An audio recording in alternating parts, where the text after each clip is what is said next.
आज का पूरा दिन वक्फ विधेयक या संशोधन के लिए जो बिल लाया गया उसके नाम रहा। बड़ी चर्चा इस पर हुई है, खूब बहस हुई है, खूब राजनीतिक बयानबाजियां हुई हैं। जितने संशय थे उनको सत्ता पक्ष की तरफ से दूर करने का प्रयास किया गया, वहीं विपक्ष की तरफ से कई सवाल खड़े किए गए हैं। इस पर आज डिटेल में बातचीत होगी। अपनी इस खास चर्चा के दौरान वक्फ संशोधन विधेयक लोकसभा में पेश हो चुका है और इस पर बहस खत्म होने वाली है। मतदान के बाद पूरी संभावना है कि ये बिल लोकसभा में पारित भी हो जाएगा। आइए जानते हैं इस वक्फ संशोधन बिल के बारे में और फिर इस पर बात करेंगे।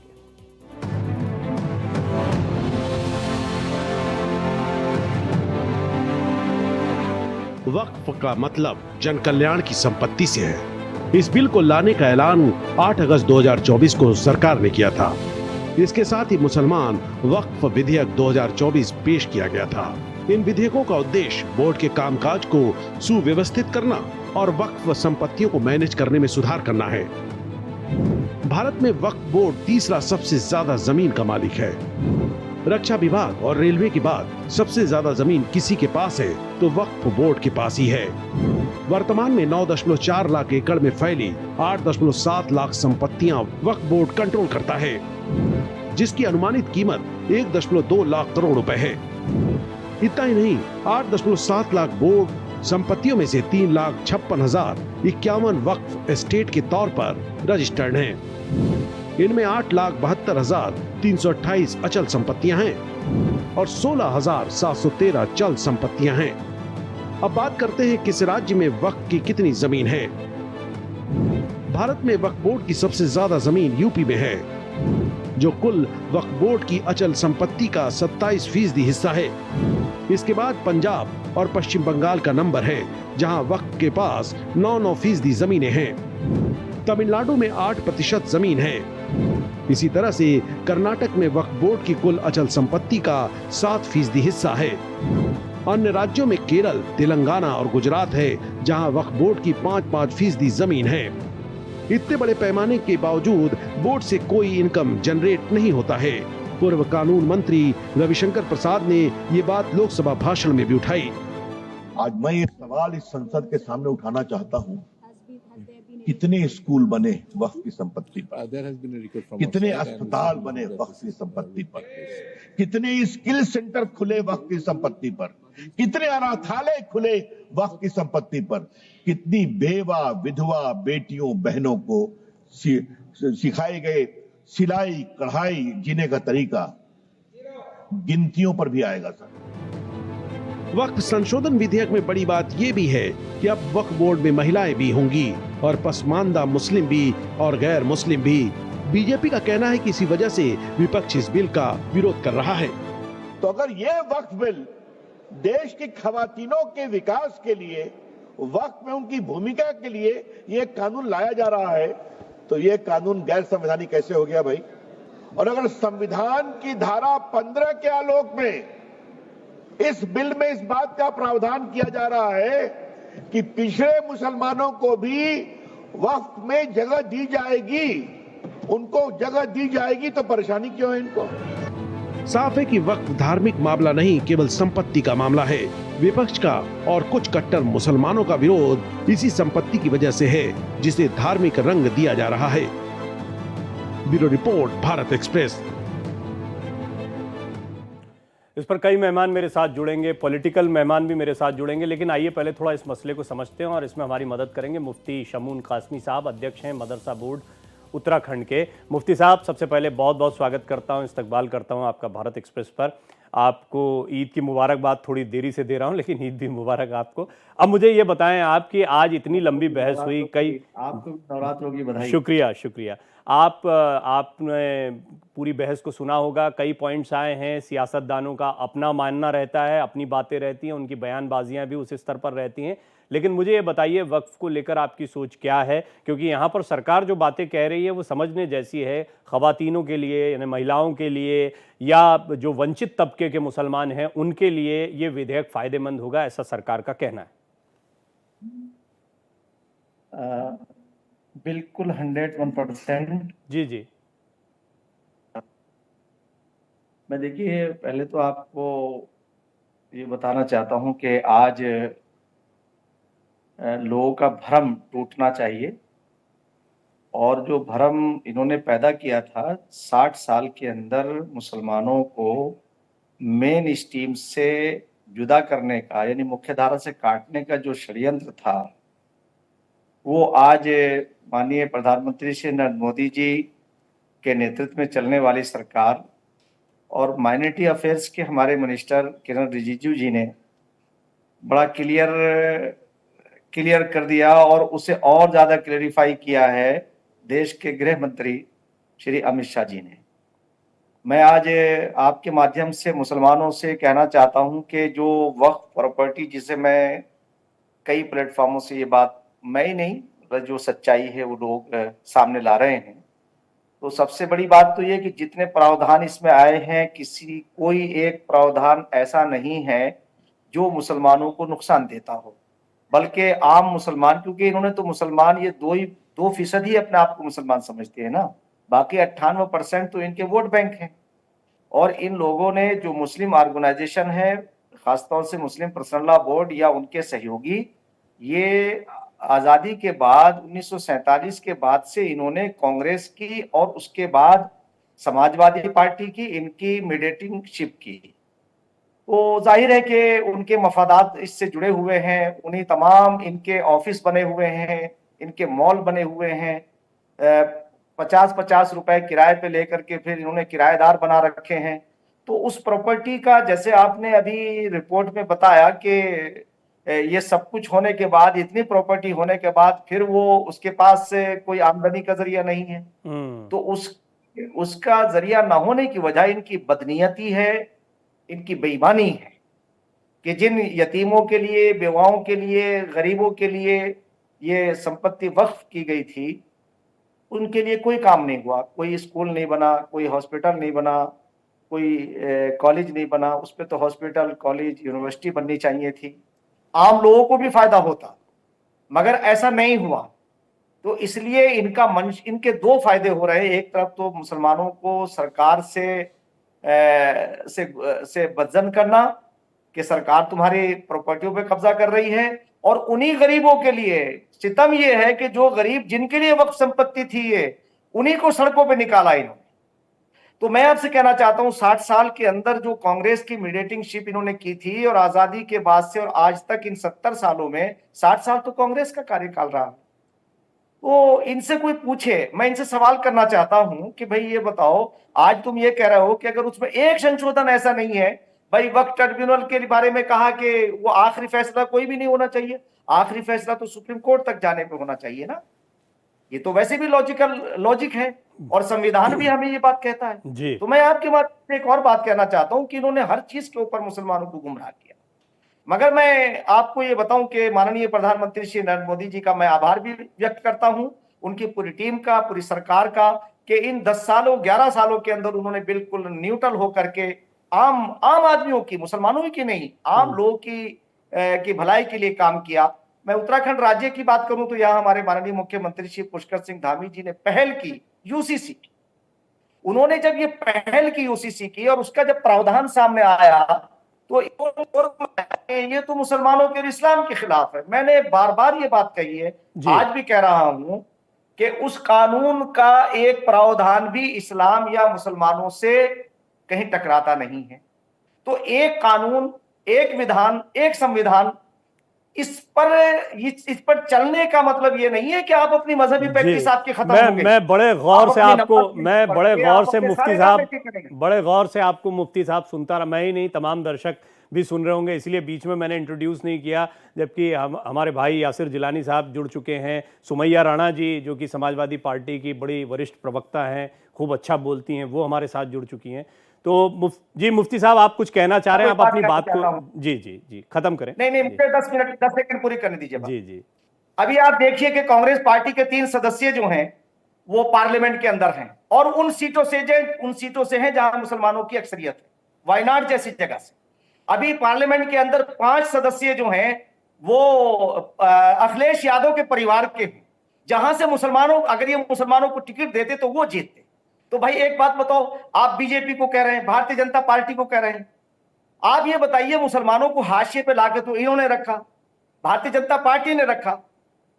भारतीय जनता पार्टी ने तो लाकर के मुसलमानों को उनके कल्याण के लिए काम किया। ठीक है, मुख्य धारा से जोड़ने का कार्य किया, ये आपका कहना है। ठीक है, मैं आऊंगा मुफ्ती साहब और बात करेंगे इस पर, अभी और समय रहेगा हमारे पास। मैं यासिर जिलानी साहब आपके पास आना चाहता था, लेकिन अब क्योंकि इतनी बातें हो गई और मुफ्ती साहब की बहुत सारी बातें हैं जो आपको बड़ा सपोर्ट करती हैं, वो वही बातें हैं जो आप कहना चाहेंगे, तो सुमैया जी के पास मैं अब शुरुआत में जाना चाहूंगा। थोड़ा एक दूसरा पहलू भी आए। सुमैया जी, ये बात तो सही है कि जब महिलाओं का जिक्र हुआ, मुस्लिम वंचित समाज के भलाई का जिक्र हुआ, तो ये दो महत्वपूर्ण बिंदु हैं जिसके बाद में ये सवाल खड़ा हुआ कि इसका इतना क्यों विरोध किया जा रहा है, पहली चीज। और दूसरा, मैं देखता हूं कि आज अच्छी बात यह है कि हम एक ऐसे मुद्दे पर बात कर रहे हैं और आप तीनों जो हैं वो इस्लाम के मानने वाले भी हैं, जानने वाले भी हैं, तो आपकी बात जो होगी वो महत्वपूर्ण होगी। मुफ्ती साहब को आप, मैं उम्मीद करता हूं, थोड़ा सुन पाई होंगी। आप ये बताएं मुझे कि एक पॉइंट कि ये बातें, एक तो आने वाले समय में होगा, इनकी नीयत ठीक नहीं है, ये ऐसा करना चाह, आज क्या कमी लगती है आपको? जो बातें रखी गई, जो बहस चल रही है इतनी बड़ी, उसमें कोई ऐसा पॉइंट आया जो आपको लगता है कि हाँ ये पॉइंट गलत है? मैं बहुत देर से, बल्कि तकरीबन दोपहर से इस बात को बार बार सुन रही हूँ कि इसमें महिलाओं का बहुत बड़ा भला होने वाला है, तो मेंबर्स मुस्लिम होगी, दो मुस्लिम मेंबर्स बनने से करोड़ों महिलाओं का कैसे उद्धार होगा इस देश की, मुझे तो नहीं पता। लेकिन मुझे ये जरूर पता है प्रवीण तिवारी जी कि 2000 गालिबन 5-6 में मैंने एक स्टोरी की थी एक मैगजीन की। शाहबानो का जो केस था उसमें एक वर्डिक्ट आया था सुप्रीम कोर्ट का, क्योंकि बीजेपी बार बार मुसलमानों के उद्धार की, गरीब पसमानदा मुसलमानों की बात कर रही है, मुस्लिम महिलाओं की बात कर रही है, तो मुझे ये कहना पड़ रहा है। ये शिकायत मुझे और लोगों से भी, लेकिन मैं, क्योंकि इन्होंने एक नया पेज लाके रखा है, मैं इसलिए उनसे ये बात इस वक्त मुखातिब हूँ कि उन्होंने ये कहा था कि जो प्रदेश का शिया सेंट्रल वक्फ बोर्ड होगा वो तलाकशुदा महिलाओं को गुजारा भत्ता देगा। 2007 और 8 तक, जब तक मैंने उस मैगजीन में काम किया था, मैंने फॉलो अप्स किए, तब तक एक भी महिला को उत्तर प्रदेश के अंदर कम से कम गुजारा भत्ता नहीं मिला था। और आज की तारीख में जब मैंने अब पता किया है तो आज भी एक भी महिला को गुजारा भत्ता नहीं मिला है, जिसमें बहुत सारी तो भगवान को प्यारी हो गई और बहुत सारी बहुत ज्यादा एज की हो गई है जो चलने फिरने के लायक। दूसरे नंबर पे बात है वक्फ बोर्ड की संपत्तियों पर, जो बड़े बड़े सरकारी इदारे खड़े हुए हैं जिनकी आज भी 200-300 रुपए किराया होता है। अगर वक्फ बोर्ड के कर्मचारियों का दर्द आप जानेंगे तो शायद आप भी रो पड़ेंगे कि उनको 8-8 महीने, 1-1 साल की कभी कभी तनख्वाहें नहीं मिलती हैं, जिसमें बहुत सारी महिला कर्मचारी हैं जो वहां पे काम करती हैं, जिनको कभी कभी फाकों तक की नौबत आई है, जिनके बच्चों की स्कूल में फीस जमा न हो पाने के कारण उनके बच्चों का भविष्य भी खराब हुआ है। तो मेरी जानकारी में लखनऊ में है, ठीक है। तो मैं ये जानना चाह रही थी कि कम से कम अगर वक्फ बोर्ड के बारे में इतना सोचा जा रहा था तो जो चीज जब है धरातल पे वहीं से क्यों नहीं शुरू की गई? अगर ये संशोधन रिवाइज हो जाता, इसमें इनकी जो किराया है, तो वहां के लोगों को पहली चीज तो तनख्वाहें समय पे मिलती, और जो वहां पे महिलाएं जो गुजारा भत्ते के लिए तड़प रही थी, जिसका कोर्ट ने वर्डिक्ट दिया था, सुप्रीम कोर्ट ने, उन महिलाओं को गुजारा भत्ता भी मिल जाता और रिवाइज गुजारा भत्ता मिलना चाहिए था, क्योंकि अब महंगाई बढ़ गई है। तो ये सब कुछ ना करके आप सीधे कम्युनिटी पे चोट करने के लिए आप ये सोच रहे हैं कि हम ये सब करेंगे। मैं सुमैया जी, मैं माफी चाहूंगा, आपको रोक रहा हूं क्योंकि बाकी मेहमानों को भी मैं लेता हूं। दूसरा, मैंने जो शुरुआत में कहा था ऐसा होगा, नीयत खराब है, ये सारी चीजें, मेरा सवाल जो था वो थोड़ा दूसरा था। होना चाहिए था, जो पिछला निकल गया, मैं तो उस पे भी बात कर रही हूँ जी। ठीक है, मैं तो ये मुद्दा जिलानी साहब ने सुना, पार्टी की तरफ से वरिष्ठ प्रवक्ता हैं जिलानी साहब, वो जवाब देंगे। लेकिन मेरा आज आपसे सवाल जो था वो वक्फ की बहस पर था कि आज इसमें जो कुछ हुआ, वो तो सवाल अभी मुफ्ती साहब ने भी उठाया कि इतनी जमीन होने के बावजूद क्यों फाके हैं, क्यों नहीं उसका यूटिलाइजेशन होता है, और इसी मिसयूज पर तो आज बीजेपी बोलती रही है। जो बात आप बोल रही हैं, दरअसल बीजेपी ने भी आज वही बात बोली है। खैर, आपने जो पहला पॉइंट उठाया वो थोड़ा विषय से हटकर है, फिर भी जिलानी साहब आप उस पर कुछ कहना चाहें तो। विषय से हटके इन्हीं महिलाओं के बारे में बात हो रही है, गुजारा भत्ता के लिए जो शिया सेंट्रल वक्फ बोर्ड विषय से मतलब वक्फ की बात मैं कर रहा था, वक्फ की बात कर रहा था। वक्फ बोर्ड देगा वो गुजारा भत्ता, वक्फ बोर्ड देगा, ये वर्डिक्ट है सुप्रीम कोर्ट का। शाहबानो केस के बाद ये कोर्ट से वर्डिक्ट आया था, ठीक है, ये तो कंप्लीटली अटैच्ड है वक्फ बोर्ड से भाई। अब मुमताज आलम रिजवी साहब भी जुड़ गए, आपका भी स्वागत करता हूं, लेकिन आप जिलानी साहब इस पर जवाब दें। देखिए, मैं संविधान की जो लाल किताब लेके घूम रहे हैं और संविधान को खतरे में बताने वाले लोग, मैं उनके दो उदाहरण दूंगा और एक मैं समाजवादी पार्टी की प्रवक्ता की ही बात को आगे बढ़ाऊंगा। संविधान के सबसे बड़े कातिल तो ये लोग हैं। एक 75 की इमरजेंसी, उस पर हमने कई बार विस्तृत और विस्तार में चर्चा करी है डिबेट पे, उस पर नहीं करेंगे। लेकिन खुद समाजवादी पार्टी की प्रवक्ता मोहतरमा ने कहा, शाहबानो का नाम लिया। 400 से ज्यादा एमपी थे, राजीव गांधी प्रधानमंत्री थे, 100 रुपए का गुजारा भत्ता था। सुप्रीम कोर्ट ने एक बूढ़ी औरत को गुजारा भत्ता के लिए 100 रुपए तय किए थे। लेकिन उस वक्त के रिलीजियस आउटफिट, मौलवी हजरात, उलमाए इकराम और कांग्रेस के मुस्लिम नेताओं के दबाव में सुप्रीम कोर्ट के फैसले को बदल दिया गया था और शाहबानो का प्रकरण आज भी कांग्रेस और विपक्ष का पीछा नहीं छोड़ता है। ये सच्चाई है भारत की। उस पर कभी चर्चा नहीं करेंगी, ना समाजवादी पार्टी करेगी, ना कांग्रेस करेगी, क्योंकि इनके दामन में वो दाग हैं जो कभी मिट नहीं सकते हैं। अब आइए, आप वक्फ बोर्ड की क्यों चर्चा हम लोग कर रहे हैं। वक्फ बोर्ड में 9 लाख एकड़ जमीन वक्फ बोर्ड का अधिकृत मालिकाना वक्फ बोर्ड के पास है और भारत के जो मासूम, गरीब, वंचित, शोषित, पीड़ित मुसलमान, पिछड़े मुसलमान हैं, हाशिए पे खड़े हैं। सुबह अपने घर से निकलते हैं, कुएं को खोदते हैं, जो पानी निकलता है वो रात को अपने बच्चों को पिला के सो जाते हैं। और ये जो धानड्य मुसलमान हैं, जिन्होंने वक्फ पे अब तक कब्जा रखा, जिन्होंने वक्फ के चौधरी बन के रहे, वो आज अमीर हैं, अरबपति हैं, उनके बड़े मॉल हैं, बड़े हॉस्पिटल हैं, बड़े फीस, मोटी फीस लेने वाले दारुस्सलाम से लेके लखनऊ तक में स्कूल हैं। और ये जो रिलीजियस, जिलानी साहब, ये पॉइंट तो आज रखा ही गया संसद में। आपके तमाम, आप में सुन लीजिए जी जी बोलिए, सुन लीजिए। उसके बाद ये जो बड़े आउटफिट है, मुस्लिम पर्सनल लॉ बोर्ड, जिसको इंदिरा गांधी ने मुस्लिम पर्सनल लॉ बोर्ड बना दिया, नहीं तो वो मुस्लिम पर्सनल लॉ था, उस पर भी चर्चा नहीं करेंगे। उनके जो इस वक्त के सरबराह हैं, उनका अगर आप बैकग्राउंड चेक करेंगे तो कोई समाजवादी पार्टी का लीडर है, कोई कांग्रेस का लीडर है, कोई आरजेडी का लीडर है, कोई इसी तरीके के नेताओं ने उन रिलीजियस आउटफिट को कब्जा किया हुआ है। उनका जो इसमें इंटरेस्ट है उसको समझिए, वो क्यों बेचैन है।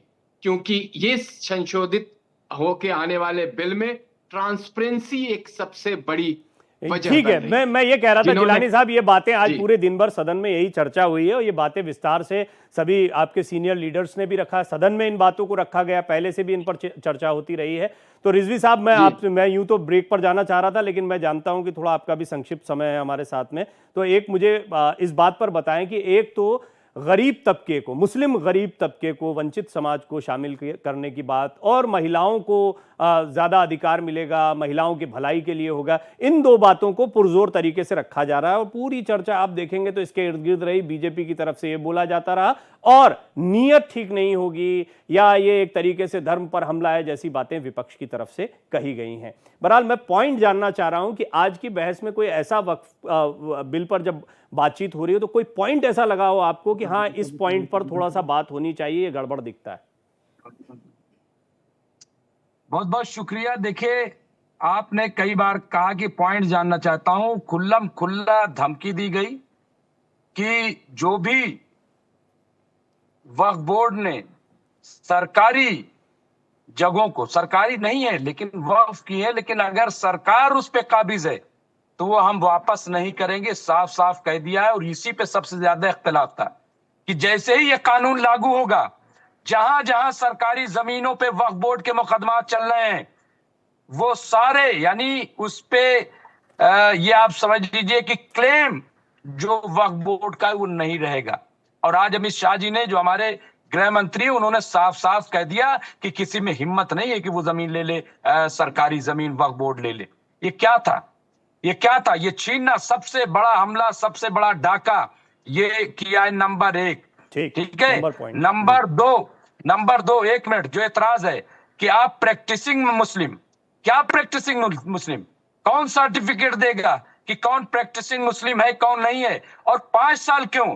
फिर अगर कोई दूसरा चाहता है, दूसरे मजहब का, कि हम वक्फ करना चाहते हैं, तो मुस्लिम होना क्यों शर्त है? ये संविधान की जो अवहेलना या आईन की खिलाफ वर्जी जो की गई है, ये बांटने वाली चीज है।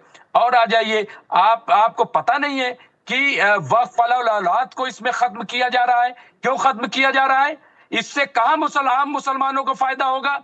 एक तो जमीन सारी छीनने पे आप आमादा है कि जहां जहां वक्फ बोर्ड का क्लेम है, मुकदमे चल रहे हैं, वो सब हम छीन लेंगे, तो इससे गरीब मुसलमानों को कहां फायदा होने जा रहा है? वक्फ औलाद का जो क्लॉज है आप खत्म कर मुझे देंगे, टोकना इससे कहां पड़ेगा। गरीब मुसलमानों को फायदा ठीक होने है। जा रहा बिल्कुल झूठ है? बोल इसके रहे हैं। अलावा ठीक है। वन से एक मिनट, वन से अल्पसंख्यक कल्याण मंत्री ने always क्लियर वक्फ, कट ये इसको सदन के खत्म कर रहे पटल हैं, पे, कहा इससे संसद के फायदा पटल होने पे जा जो रहा बात कही है इसके उसके लिए अलावा बिल्कुल तीन पॉइंट तो आप इसके आपके 3 पॉइंट तो क्लेरिफाई कर लें। मुमताज साहब, अभी ये तो झूठ चर्चा बोल रहे है, हैं। चर्चा चल रही, 3 पॉइंट तो बारे क्लेरिफाई में- कर लें, 3 पॉइंट तो क्लेरिफाई कर लें। आपने इंपॉर्टेंट बातें कही, ये लेकिन जिलानी साहब तीनों संक्षेप पॉइंट में 2 पॉइंट इन्होंने सरासर झूठ बोला है। ये कैसे तय करेंगे कि प्रैक्टिसिंग मुसलमान कौन है? क्या सिर्फ सैफुल्लाह रहमानी ही प्रैक्टिसिंग मुसलमान है जो मुस्लिम पर्सनल लॉ बोर्ड के नहीं, कौन अध्यक्ष सा है? है? सरकार कह रही है। और दूसरा क्या 5 मुसलमान साल प्रैक्टिसिंग जो नहीं है? 5 दूसरा साल मुसलमान का ला इलाहा practicing इल्लल्लाह मुस्लिम मोहम्मद हो, रसूलुल्लाह वही वक्फ पे करेगा। यकीन कौन नहीं है तय उसको? करेगा? जिलानी साहब, कैसे तय करेंगे? कौन सर्टिफिकेट देगा? कौन कौन बताएगा? कौन मुस्लिम पर्सनल लॉ बोर्ड सर्टिफिकेट आज 60 साल से दे रहा है? अरे वो तो आप देगा? देंगे, मोदी जी देंगे, भाजपा नहीं, RSS देगी, मोदी जी ने कौन नहीं कहा देगा? है देने के लिए, ना मोदी जी ने आप कहा है देंगे देने के या लिए, जो ना 2 मेंबर अल्पसंख्यक बनेंगे कल्याण हिंदू, मंत्री ने कहा है। वो उन्होंने देंगे। कहा कि औकाफ में नहीं, आने जो वाली हिंदू किसी मेंबर भी चीज पे बनेंगे, कोई वो छेड़छाड़ नहीं बताएंगे होगी। कि वो आप गलत practicing बयानबाजी मत मुस्लिम। दें। उन्होंने क्लियर कहा है कि मस्जिद, मदारिस, जो जमीन जिस स्थिति में वैसी रहेगी, उसमें कोई छेड़छाड़ नहीं किया जाएगा। तो एहसान आप कर दिया झूठ तो ना जो बोले हमारी बैठ बाकी के। जमीन है, आप उस पर ठीक है। सैफुल्लाह कब्जा रहमानी चलिए, और ये वाला वो ये उनके बाकी प्रवक्ता जमीन जो है। है, देखिए उनकी तरफ हम बात करें। पैनल पर देखिए, आप सभी बहुत सम्मानित लोग हैं, लेकिन हमारे साथ मुफ्ती साहब भी बैठे हुए हैं, और धर्म की जब बात होती है, इस्लामिक स्कॉलर के तौर पर रिजवी साहब ने कुछ बात उठाई, तो मुफ्ती साहब आप थोड़ा सा बताएं, जो पॉइंट अभी मुमताज साहब ने, चाहे सरकारी ज़मीन के इस्तेमाल की बात हो, या सरकारी बिल्डिंग्स जो वक्फ की ज़मीन पर बनी हुई हैं उनकी बात हो, या फिर बाकी के 2 बिंदु जो उन्होंने उठाए हैं, उन पर आपकी क्या राय है? छिनवाना चाहती है सरकार ये जमीन जितनी ठीक है, होगी। मुमताज साहब सुनिए। देखिए, मैं ये कहना चाहता हूं कि दरअसल जितने प्रावधान आए हैं, इनका इन चीजों से कोई लेना देना ही नहीं है जो कह रहे हैं। यानी जो वफाई यूजर के लिए बोल रहे थे अब तक, अब ये कहना शुरू कर दिया भाई इसमें एक भी प्रावधान ऐसा नहीं है जो वक्फ की जमीन को कहीं, बल्कि उसे संरक्षण करने के लिए है, नुकसान देने के लिए नहीं है। जितना नुकसान हो चुका है, क्या आप नहीं जानते? इसमें एक प्रावधान भी ऐसा नहीं कि जैसे उसके डिजिटल पोर्टल पे उसे उसका डिजिटलाइज करने का, हटा दिया जाए, और ये इसी संरक्षण तरह से होगा उसमें कि आपका ट्रिब्यूनल का है, संरक्षण न देना होगा। उसमें ट्रिब्यूनल का है, मुफ्ती साहब उसमें बताइए। जितना मुफ्ती साहब नुकसान, आपको 10 जितना सिक्योरिटी गार्ड, नुकसान एक मिनट, इन मुफ्ती साहब आपको 10 तथाकथित सिक्योरिटी गार्ड ऑर्गेनाइजेशन मिले थे, मुसलमानों की है, उसमें से ये 9 दे विड्रॉ कर चुकी लिए हैं, गए, तो ये बताइए जितना ये आपको दे सुरक्षा चुकी हैं, देना इस हुआ कि और क्या सुरक्षा छोड़ा नहीं है देना इन्होंने? हुआ? एक एक करके किसी आपसे अरे, एक सवाल रिजवी पूछना चाह रहे हैं, जरा- सुन ली मुफ्ती थोड़ा साहब, सा- एक सवाल इनका सुन लेते हैं ताकि क्लैरिटी आए, फिर वो बीच में हाँ। नहीं बोलेंगे। मुमताज साहब बोल दीजिए, अपना सवाल फिर से दोहरा दीजिए। मैं ये कह रहा हूं, ये कह रहे हैं कि संरक्षण देने के लिए, मैं कह रहा हूं कि एक आदमी को 10 जवान मिले सिक्योरिटी में, ठीक है, और उसमें से 9 विड्रॉ कर लिए जाए, तो ये उस शख्स को सिक्योरिटी देना हुआ कि सिक्योरिटी नहीं देना हुआ? हमें ये समझा दे बस। बट ये कैसे जुड़ा, मतलब एक बात आपको बताएं, ये तो अल्लाह पाक ने समझवा दी, मगर आप समझ ही नहीं रहे हैं। आप मुझे ये बताइए, जिन यतीमों गरीबों के लिए ये वक्फ बनाया गया था 60 साल में, आप अरे तो जमीन छीनने तक कहाँ हो जाएगा? अब तो मुमताज जमीन साहब, छीन लेने मुमताज साहब, भाई मुमताज साहब सरकार देखिए, आप जिसके भी, काबिज है, मुमताज साहब वो आपने वक्फ की 3 जमीन पॉइंट नहीं बोले, होगी। सुमैया जी भी हाँ? बोलना चाह रही होंगी, लेकिन देखिए एक मिनट सुन लेते हैं ना, एक पॉइंट को सुनेंगे तब तो हम बातचीत को आगे बढ़ाएंगे। क्या रिजवी इतना उतावले क्यों हो रहे हो? जरा सुन लो खामोशी के साथ, ये मुहज्जब तरीका अपनाइए। तो मेरा ये कहना है कि जो लोग ये राग अलाप रहे हैं, क्या आप एक प्रावधान ये तो बताओ कि भाई वक्फ ट्रिब्यूनल को अगर भाई आखिरी सुप्रीम कोर्ट है, वहां तक जा सकते हैं, डिजिटलाइज हो रहा है, पोर्टल पे उसकी तमाम डाटाबेस उसका बन रहा है। और आप ये देखिएगा कि जो मेंबर्स के ऊपर बात कर रहे हैं, जो हमने उसमें जो रिटायर्ड जजों को रखा है और जिस तरह से एक्सपर्ट को उसमें रखा है, क्या इससे पहले कांग्रेस के जमाने में ये थे? अब आज जितना कांग्रेस ने मुसलमानों को हाशिए पे लाकर रखा, उनकी तालीम को छीन लिया, एजुकेशन को छीन लिया, उन्हें वोट बैंक बनाया, और यही तो भरम पैदा किया है। इसीलिए तो आम मुसलमान सड़कों पे लाने की कोशिश की है। मगर आज के बहस से जो पार्लियामेंट के अंदर हुई है, मुसलमानों की गलतफहमियां दूर हुई हैं। उन्हें ये मालूम हो गया है कि अभी यतीमों का, बेवाओं का के लिए इसका इस्तेमाल होगा, जिसका इस्तेमाल इनके पर्सनल कामों के लिए हो रहा था। ठीक, क्या मुफ्ती आप साहब। इससे इनकार कर सकते हैं कि बड़े बड़े क्या आप मॉल, इससे इनकार बड़े कर बड़े सकते हैं ऑफिस मुमताज लोगों साहब? के नहीं है?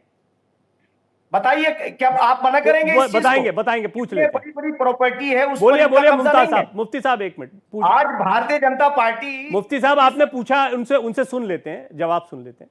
सबका साथ, सबका विकास, सबका विश्वास, सबका प्रयास। बोलिए मुमताज साहब, बोलिए अगर आप सुन पा रहे हैं मुझे तो। हाँ नहीं, मैं ये कह रहा हूँ, इनसे पूछिए कि वक्फ ऑलवेज वक्फ, ये क्लॉज खत्म करके मुसलमानों का क्या भला करेंगे, हमें ये बता तुम्हारे दीजिए। जैसे लोगों के, ताकि ये चीजें नहीं, खत्म हो जाए, कैसे इसलिए भला हम करेंगे, हमें मदरसों के बता अंदर दीजिए। मॉडर्नाइजेशन कर रहे हैं, उन्हें हम एनसीईआरटी पढ़ा रहे हैं, ताकि और ये भारतीय जनता पार्टी के मुख्यमंत्री श्री पुष्कर सिंह धामी जी के नेतृत्व में कर रहे हैं।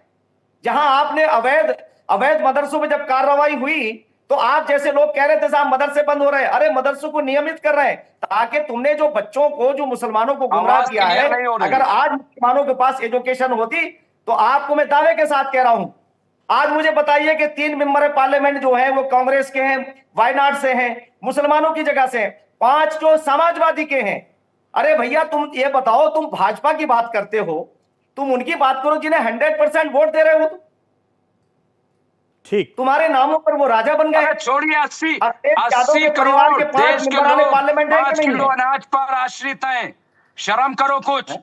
काला धन आज तक वापस नहीं आया। अरे अरे किसानों की आय अरे दोगुनी नहीं कर अरे सके। भाई, ये चीज, ये विक्टिम कार्ड नहीं चलेगा। महंगाई का आसमान पर है। जरा सा अब ये बताओ डॉलर की मुझे कीमत कि क्या 3 कितनी बढ़ मेंबराने गई है? पार्लियामेंट अरे में ये आप- और गलत आप कह रहे हो? लॉलीपॉप दे रहे हो ये हमें। आप लोगों के नाम के साथ स्कॉलर लगा हुआ है, तो लोग उम्मीद करते हैं कि कुछ स्कॉलरशिप या कुछ ऐसी बातें होंगी जो कि हम स्कॉलर्स की बातों को सुन पाएंगे। तो मैया जी, मैं एक बार फिर आपसे वही सवाल दोहरा। मेरा सवाल दरअसल यही है, मैं पहले भी जब वक्त को लेकर बात कर रहा था, जितने भी डिस्कशन हुए हैं, जो भी लोग बैठे हैं, मैं जानना चाहता हूं कि वो पॉइंट्स, जैसे कि अभी मुमताज साहब ने कई बातों को बोला, फिर उस पर मुफ्ती साहब ने अपनी बात रखी, लेकिन आज जो बहस चल रही है, जो बिल लाया गया है, उस बिल के पॉइंट्स में आप बताएं कि ये गड़बड़ लगता है, क्योंकि सदन में भी हमने देखा है कि ये पॉलिटिकल डिबेट बहुत हुई और पुरानी बातों को या पॉलिटिकल आक्षेपों को बहुत ज्यादा रखा गया, बनिस्बत इसके कि इन पॉइंट्स पर, इन बिंदुओं पर बात होती है कि इसमें ये गड़बड़ी है, इसको सुधारना चाहिए।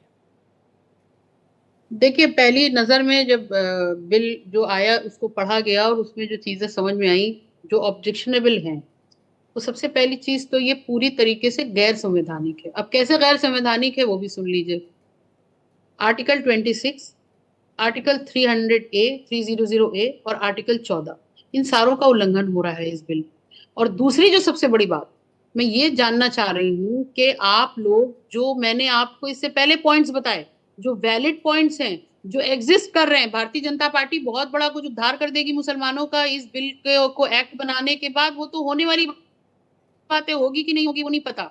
वो तो ऐसे ही हम समझ रहे हैं जैसे सबके अकाउंट में 15 लाख भी आ रहे थे, जैसे काला धन भी वापस आ रहा था, बहुत सारी चीजें हो रही थी ना, बड़े बड़े, और 2000 के नोट में चिप भी आ रही थी साहब। इनके कुछ ऐसे आपके ही संगी साथी थे जो 2000 के नोट में चिप भी डाल रहे थे। उसी तरह हम वक्फ बोर्ड के जो अमेंडमेंट बिल है उसको भी उसी तरीके से देख रहे हैं। लेकिन मैंने आपको जो डिबेट की शुरुआत में जो मैंने आपको तथ्य बताए वो एग्जिस्ट कर रहे हैं, आप उसको गूगल करके देख सकते हैं, उस पर बड़ी बड़ी रिपोर्ट्स हैं, और खुद मेरी अपनी रिपोर्ट है जो उस मैगजीन के लिए मैंने की थी, वो पूरे तथ्य मौजूद हैं। मैं ये सवाल पूछना चाहती हूँ, चेयरमैन, आप मुफ्ती साहब बोलिएगा, वो चेयरमैन है उत्तराखंड मदरसा बोर्ड के, पैरोकार हैं बीजेपी गवर्नमेंट के, वो वैसे ही बात करेंगे। दूसरे बैठे हुए हैं जिलानी साहब। मैं, क्योंकि मुझे आपके वहां से टाइम 30 तक का मिला था, मेरी दूसरी डिबेट है, मैं अपनी बात को ये 4 लाइनें कहने के बाद मैं यहीं पे खत्म करूंगी, क्योंकि मेरा टाइम हो रहा है दूसरी डिबेट का, कि दरबार में जब ओहदों के लिए पैरों पे अना गिर जाती है, कौमों के सर झुक जाते हैं, चकरा के हया गिर जाती है, और अब तक तो हमारी आंखों ने बस 2 ही तमाशे देखे हैं, या कौम के रहबर गिरते हैं या लोकसभा गिर जाती है। खुदा हाफिज़। आप बिल्कुल जाइएगा अपनी दूसरी डिबेट पर, लेकिन जैसे आपने कहा ये पैरोकार हैं, जैसे आपने जिलानी साहब को कहा कि वो पार्टी के हैं, आप भी समाजवादी पार्टी की हैं, आप समाजवादी पार्टी की तरफ से बात को रख रही हैं। आप शायद बीजेपी में होती, किसी अन्य पार्टी में होती तो कोई और बात कह रही होती, आप मुझ पर भी ये बात कह सकती हैं। और आज विपक्ष ने पूरा दिन यही किया है, और विपक्ष शुरुआत से ही वक्त पर यह कर रहा है, और ऐसा नहीं है कि मैं ये जानना नहीं चाहता, मैं तो चाहता हूं कि विपक्ष मजबूती से कोई ऐसा बिंदु रखे जो उनको लगता है कि ये दिक्कत वाला विषय है। लेकिन क्योंकि इस पर कुछ सवाल भी आपने रखे हैं, तो जिलानी साहब आप और मुफ्ती साहब आप दोनों एक एक करके अपनी बात रखें। जिलानी साहब पहले आप अपनी बात रखें। सामने होती तो फिर मैं उसका जवाब जो शेर पढ़ा था उसका एक शेर के साथ देता, दीजिए लेकिन ना, अभी दर्शक तो सुन मैं रहे बात नहीं, मैं अपनी चर्चा, देखिए हमारा काम भारतीय जनता पार्टी का ये संस्कार नहीं है, वो क्रिटिसिज्म भी अगर कोई करता है हम उसे हंस के एक्सेप्ट करते हैं, और हमारे लिए ये बहुत इजी टास्क नहीं। आप जिस मुद्दे पे आना चाह रहे हैं ना प्रवीण जी, मैं आपको समझता हूं, आपके जर्नलिज्म को भी मैं जानता हूं बहुत पुराने वक्त से, ये इतना आसान नहीं है। लेकिन वजीर आजम हमारे और हमारे जो अल्पसंख्यक कल्याण मंत्री, जिन्होंने अपने आप को प्रतिबद्ध और कटिबद्ध किया है, अपने वादों से अपना कर्तव्य मान के हर कार्यक्रम को जमीन पे क्रियान्वित किया है, जिस तरीके से हमने 3 तलाक को जमीन पे उतारा और हमें एक बहुत बड़ी जीत हमने हासिल करी, आधी आबादी को हमने आजादी दी, उसी तरीके से हम मुसलमानों के बीच में जाएंगे। बिल अभी पास होने जा रहा है, हम सब उसकी पहले से ही मुबारकबाद दे रहे हैं सभी को, लेकिन हम चाहते हैं कि जो भारत के 22-23 करोड़ लोग जो कहते हैं मुसलमान जो आबादी है, हम उसको रुजू करें अपनी तरफ। हम उन्हें अपनी तरफ, जो नफरत उनके अंदर भरी गई है, हम उनको प्यार में बदलना चाहते हैं। हम चाहते हैं कि वो समझे कि किस तरीके से 60 साल में उनके हक को मारा गया। परवीन जी, आपको एक और यहाँ पे बात कहूंगा। अभी सुबह से पहले तो संविधान की बात कर रहे थे, फिर ये कह रहे थे कि अरे आपकी सरकार ने तो पहले 13-14 साल के अंदर अंदर एक अलीगढ़ यूनिवर्सिटी का एक्सटेंशन नहीं दे पाए। तो इन लोगों से मैं सवाल पूछता हूं कि जब अलीगढ़ मूवमेंट को सर सैयद अहमद खान ने चलाया था, तो इसी तरह के रिलीजियस लीडर, देखिए जिलानी साहब, एक मैं तो ये तो खैर आप जिनसे सवाल पूछते हैं उनको जवाब देना चाहिए, लेकिन मेरा ऐसा मानना है कि पहले की सरकारों ने भी कुछ अच्छा किया होता तो आज मुसलमानों की हालत वो नहीं होती जिसको हम लेकर चिंता जाहिर करते हैं। कुछ भला हुआ होता, वो ऐसे अलग थलग नहीं पड़े होते जैसा अलग थलग कर दिया गया या हो दिखाई देते हैं। और ये बच्चों में, खासतौर पर युवाओं की जहनियत में अगर कोई चीज भरी जाती है तो वो भी समस्या का विषय होती है। इस पर हमने कई बार बात भी की है। परवीन जी, एक 10 सेकंड और मैं मुमताज रिजवी से पूछना चाहता हूं, इस्लामिक स्कॉलर है, अच्छे जानकार हैं, अच्छे तरीके से अपनी बात को रखते हैं। ये बताइए कि ईद का जो त्योहार है वो खुशियों का त्योहार है, भाईचारा, इत्तेहाद, अखलाक की बात होती है। 30 दिन के हम पाक महीने के रोजे के बाद ईद मनाते हैं खुशियों के साथ। आप लोगों ने एक सवाल नहीं उठाया कि काली पट्टी आपके बाजू में बंधवा दी गई। काली पट्टी का मतलब है निगेटिविटी फैलाना। आप उसको एक्सेप्ट कर लिया, आपने मनहूसियत को आपने एक्सेप्ट कर लिया। खुशी के दिन आप खामोश रहे। किस तरीके से आप सोसाइटी के अंदर फिर आपको सिर्फ आपके दिमाग में हालांकि मैं आपको बताना चाहूंगा जिलानी साहब, ये सवाल मैंने बहुत पूछा था। मैंने जिलानी साहब सुनिए ना, इस सवाल को ऐसे पूछा था, उस दिन भी पूछा मैंने, इस्लामिक स्कॉलर ही थे, मुमताज साहब नहीं थे, लेकिन मैंने उन लोगों से, जी मुमताज साहब मैं आ रहा हूं, लेकिन ये सवाल मेरा भी था कि हम इबादत करते हैं, हम प्रार्थना करते हैं, पूजा करते हैं, तो उसमें किसी निगेटिविटी को स्थान नहीं देते, कोई विरोध को नहीं देते, क्योंकि ये तो हमारा और अल्लाह का मामला है, भगवान का और हमारे बीच का मसला है। लेकिन इसको एक पॉलिटिकल ग्राउंड की तरह इस्तेमाल किया गया था, ये बात थोड़ी चुभने वाली थी। बहरहाल आप कुछ कहना भी चाह रहे थे और जिलानी साहब का सवाल भी आपने सुना। जी, ये बिल्कुल प्रवीण जी, निगेटिविटी नहीं थी, ये पॉजिटिविटी थी। अगर आपके घर में डाका पड़ रहा हो, ठीक है, आप जश्न नहीं मनाएंगे, आप खुशी नहीं मनाएंगे। ये बिल डाका डालने का काम कर रहा है औकाफ पे। मैं पूरी जिम्मेदारी से बात कर रहा हूं, ये बिल डाका डालने का काम कर रहा है। और शेर व शायरी की बात हो रही, सुन लीजिए। आप पढ़े लिखे प्रवीण जी, और जिलानी भाई भी हमारे तालीम याफ्ता है, और मुफ्ती साहब भी, वो समझ जाएंगे मैं क्या कहना चाहता हूं। सुनिए 4 मिसरे, और अभी लिख के बैठा हूं, पुराना नहीं है और किसी का नहीं, मेरा खुद का है, कि ऐसी कातिल है चलाती है छुरी धार के साथ, ऐसी कातिल है चलाती है छुरी धार के साथ। आज बैठे हैं किरण ऐसी ही सरकार के साथ।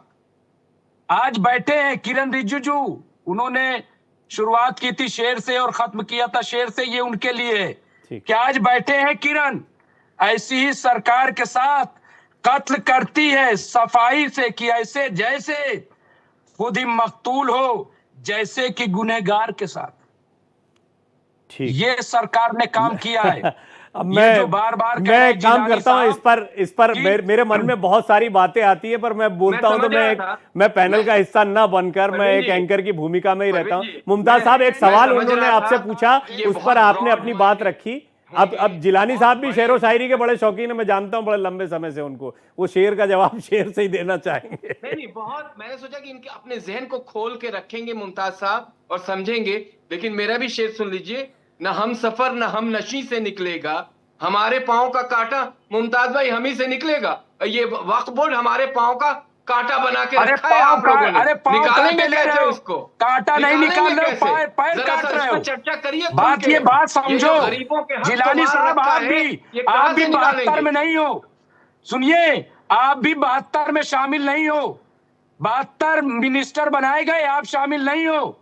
मैं यही तो अरे कहना चाहता हूँ। ये ये पैमाना सरकार नहीं है। कांटे नहीं इसी निकाल रही है, पैमाने पे सरकार मुसलमानों पैर को आप काट लोगों रही ने है। वोट बैंक बना हमारी दिया। शिकायत हाँ, यही आप है। लोग पैमाना ले जा रहा रहे हैं बात कि को। कहीं सभासद बन जाओ, कभी एमएलसी बन जाओ, कभी राज्यसभा मिल जाए, और इसी वजह से कांग्रेस ने आपको अरे भैया, बेवकूफ बनाया। अरे और ये दूसरे जो बताओ, आपके नेता लोकसभा में असदुद्दीन आप ओवैसी नहीं हैं, हो, जो धर्म आधारित बीजेपी राजनीति में करते हैं, राज्यसभा में आपको आप नहीं हो, है। मोदी अरे कैबिनेट में ये क्या आप बात है, नहीं ये हो। मुमताज अरे साहब, तो ये क्या बैठी- नहीं, दिस इज पर्सनल। आप इस पर नहीं जा सकते हैं। वो अपना काम कर रहे हैं, और ऐसे बहुत सारे लोग हैं। और सियासत, हम तो सियासत में नहीं है, लेकिन हमने सियासतदानों को खूब देखा है। किसी को हमने बहुत ऊंचाई पर देखा है, फिर किसी को हमने बिल्कुल बाहर देखा है। कोई हमारे साथ घूमता रहा। मैंने कल ही कोई एक मोटिवेशनल बात कह रहा था, उसमें कहा मैंने, हमारे साथ घूमने वाले जो है इतने बड़े पदों पर पहुंच गए कि ये कोई बात होती है? ये कोई बात होती है? ये कोई पैमाना है? ये कोई बात मुसलमानों होती का? है? नहीं। प्रवीण भाई, पर आप भी जर्नलिज्म को नहीं, मैं एक अनुभव साझा कर रहा था कि आप पर्सनली जिलानी साहब को, जो मैं उनको डिफेंड नहीं कर रहा, वो तो खुद इतने अच्छे वकील हैं, वकालत तो जानते ही हैं, पॉलिटिकल आदमी भी हैं, वो खुद डिफेंड। मैं तो कह रहा हूं इन जनरल अरे मैं भी खुद आप ही एक इनको स्कॉलर defend कर हैं, रहा हूं। एक बात अच्छी लगती कि है। भैया कब तक जिलानी साहब बाहर बैठे रहेंगे? अरे क्यों तक किसी के आप पर्सनल, defend करते रहेंगे? छोड़ दीजिए, ये पर्सनल है। और इनको यही भी है। रिश्तेदारी अच्छा बताओ। मुफ्ती साहब, मुझे ये बताइए, विपक्ष से या विरोध करने वालों से जब भी बातें हुई, उन्होंने या तो शायरी निकाल कर रखी या ऐसी पर्सनल बातें रखी। अरे मुझे नहीं, अभी तक मैं कोई तो- पॉइंट अरे समझ में मेरे नहीं पास- आया। मेरे पास सारे पॉइंट्स हैं। मुफ्ती साहब दोनों की आवाज दी महानुभावों जाए। के बीच में, देखिए, दोनों महानुभावों के बीच में मैं बहुत ये शेर की बात है, तो मैं आपको ये बताऊं कि सुनिए मुमताज साहब, अच्छा लगेगा, आप सुनिए तो सही। मुमताज साहब सुनिए। मैं इसका अनुवाद भी करूंगा। हम्म। असल में क्या है कि जबाने यार मन तुर्की के मन तुर्की नमी दानम, मेरे यार की जबान तुर्की है और मैं तुर्की नहीं जानता। अब मैं एक शेर का अनुवाद करूंगा कि इनकलाब पसे इनकलाब आएगा, कहीं से आए। गौर करिए तिवारी जी, जी। क्योंकि आपने इनकलाब पसे इनकलाब आएगा, कहीं से आए सितम का जवाब आए। क्या बात है।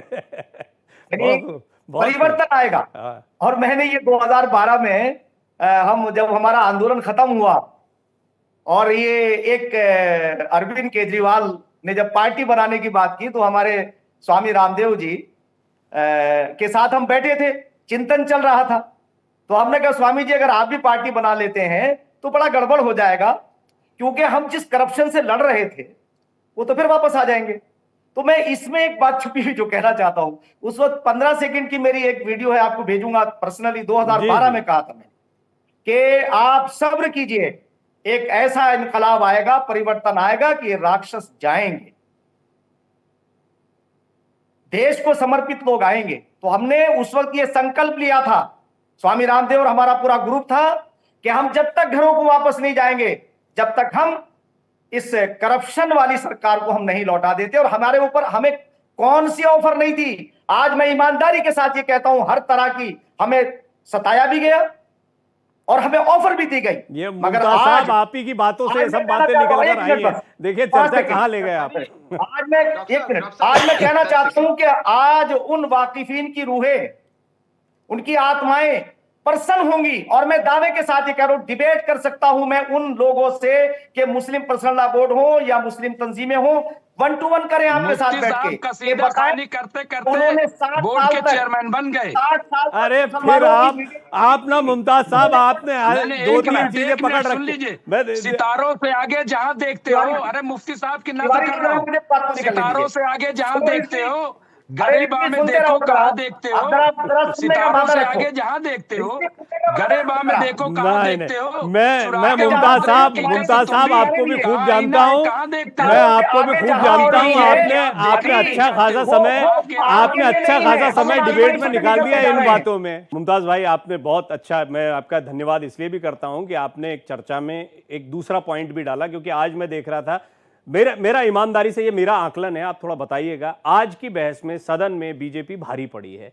क्योंकि वो पॉइंट्स पर पॉइंट्स रखते रहे, हर सवाल का जवाब देते रहे। जैसा मुफ्ती साहब कह रहे थे कि बहुत सारे लोगों के जहन में जो कुछ चल रहा था वो उसको, वो जो गुमराह करना, जो कोट अनकोट बीजेपी, किरण रिजिजू, सभी लोगों ने कहा गुमराह करने का प्रयास किया जा रहा है, उसका एक अवसर मिला बीजेपी को आज इस लंबी बहस के दौरान कि वो बहुत सारे मुद्दे रख पाए। मैं चाहूंगा कि आप जो दर्शक सुन रहे हैं या आपको लगता है उन तक आपको बात पहुंचानी चाहिए, आप उनको बताइए कि ये बिंदु हैं, आपने कुछ बिंदु रखे, जैसे सरकारी जमीन के इस्तेमाल की बात थी, या सरकारी भवन जो वक्फ की जमीन पर, इस तरह के कुछ पॉइंट्स जो इस बिल के हों वो थोड़ा रखें तो हमें समझ में आए। फाजिल अहमद साहब भी हमारे साथ जुड़ गए हैं इस बीच। जी मुमताज भाई, बताएं आप।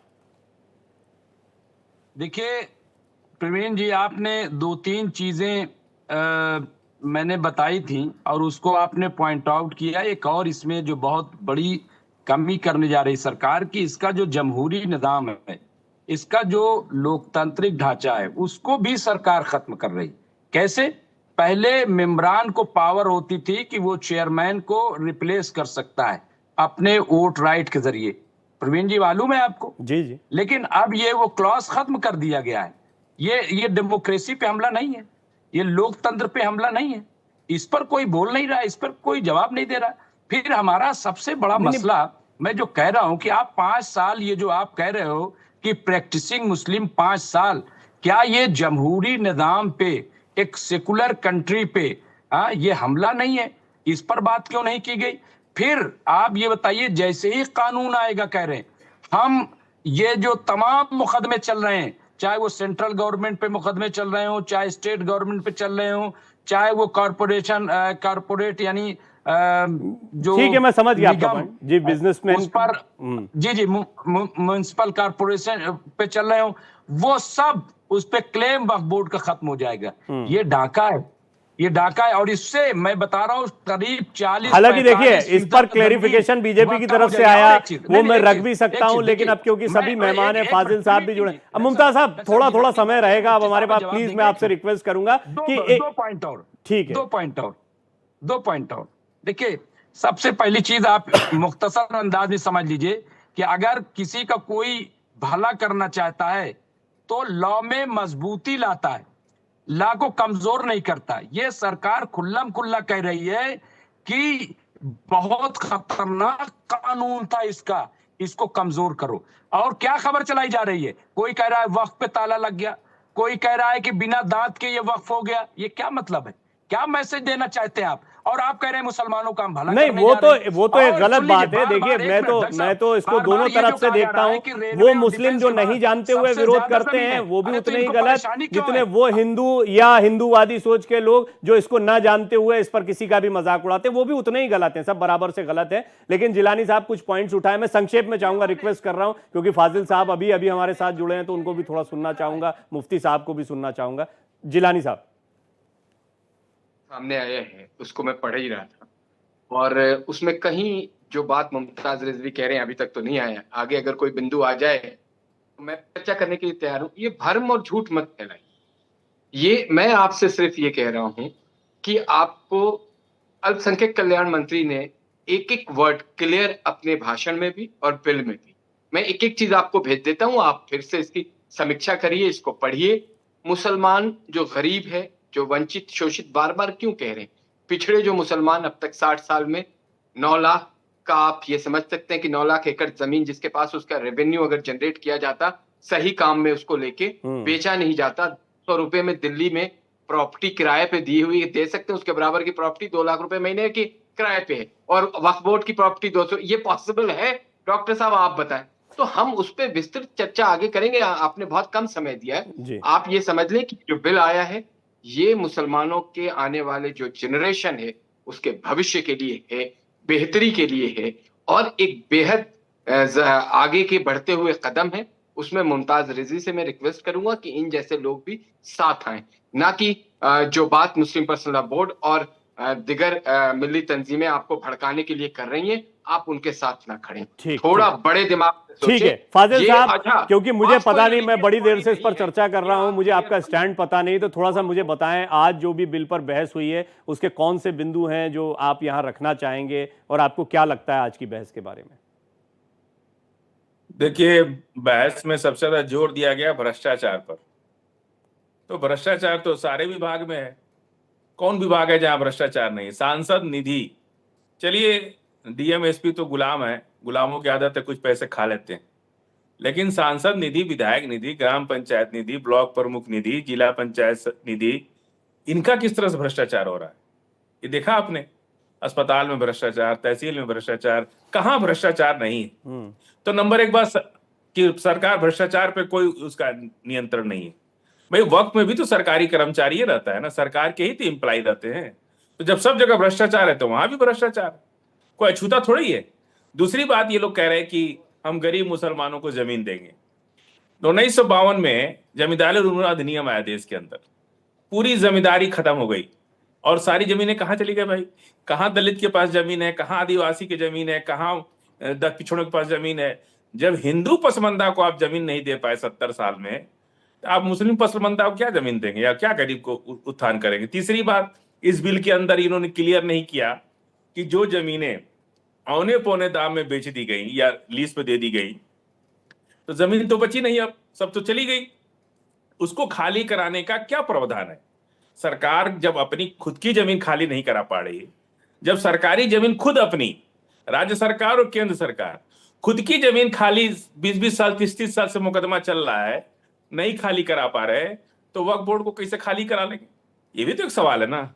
आखिर न्यायालय में जो सिविल राइट्स है, जो सिविल कानून है, उसको वायलेट कर करके आप जबरदस्ती नहीं कर सकते। अदालत के फैसले पे ही तो कोई जमीन खाली होगी जी। तो जब आप अपनी खुद की जमीन खाली नहीं करा पा रहे, तो आप वक्फ बोर्ड की जमीन क्या खाली करा लेंगे? ठीक है फाजिल साहब, आपने बड़ा व्यवस्थित तरीके से पॉइंट वाइज ये बात बताई। मैं आऊंगा जिलानी साहब, जा सकता है ना बंदा जी जिलानी साहब, तो साथ है फाजिल भाई। जिलानी साहब, मैं थोड़ा मुफ्ती साहब क्योंकि बड़े गंभीरता से आप लोगों को सुनते रहे, थोड़ा उनको सुनिए, उनका व्यू पॉइंट हमको पता भी है। फाजिल साहब ने जो सवाल उठाए, मुझे लगता है कि मुफ्ती साहब भी उस पर कोई एक जवाब दे पाएंगे। तो मुफ्ती साहब, आपने कुछ सवाल सुने हैं, मैं चाहूंगा कि उस पर आप अपनी राय रखें। नहीं, अब देखिए, बड़े दुख की बात यह है कि हम इस पर गौर नहीं कर रहे हैं कि ये तो कहा जा रहा है कि साहब जमींदारों का खात्मा हो गया। हिंदुस्तान आज़ादी के बाद क्या हालात थे और आज जितनी प्रोग्रेस हुई, और इन अभी के जो माननीय प्रधानमंत्री के जो ये 11 साल हैं, भाई हम ये देखते थे कि जब हम देहरादून आते थे तो सुबह से शाम हो जाती थी। डेवलपमेंट के कार्य कितने हुए हैं पूरे देश के अंदर। वक्फ प्रॉपर्टी हर स्टेट के अंदर उसकी इतनी मिकदार में है कि अगर वो वागुजार हो जाए और उसका सही इस्तेमाल हो जाए तो तिवारी जी, कोई मुसलमान ना तो वंचित रहेगा ना वो गरीब रहेगा। अब आप जब एक सरकार काम कर रही है और वो चाहती है कि भाई आपको वोट बैंक भी नहीं समझती, आपके संतुष्टिकरण में विश्वास रखती है। आज के पहले प्रधानमंत्री हैं कि जिन्होंने 140 करोड़ की बात की, सबका साथ, सबका विकास, सबका विश्वास को आगे बढ़ाया।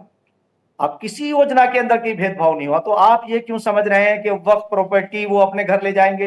अरे ये तो कांग्रेस, मैं ऐसे ही रखना चाहता था कि फाजिल साहब का कहना नीयत यानी बता आप जो रहे हैं वो तो बता रहे हैं, लेकिन वैसा करेंगे नहीं करेंगे उस नीयत पर उन्होंने सवाल उठाया। और आपने कहा कई योजनाएं हैं, उनका रिकॉर्ड देखें। जी जी, आपने अब तक के आपने बताया अभी तक की नीयत जो है वो योजनाओं को लेकर जब अच्छी रही है तो इसको लेकर भी ठीक रहेगी। फाजिल साहब, लेता हूं आपका कमेंट। मुमताज साहब बोलिए शॉर्ट में, बिल्कुल अब समाप्ति की ओर बढ़ रहे हैं। नहीं, मैं सिर्फ ये कहना चाहता हूं कि ये मुफ्ती साहब और यासिर जिलानी साहब हमें सिर्फ ये बता दें कि सरकार जिन जमीनों पे काबिज है और जिनका किराया अभी तक 100 रुपया दे रही, 200 रुपया दे रही है, क्या वो कब्जा छोड़ देगी या फिर आज के जो पैमाने पर किराया होता है वो देगी?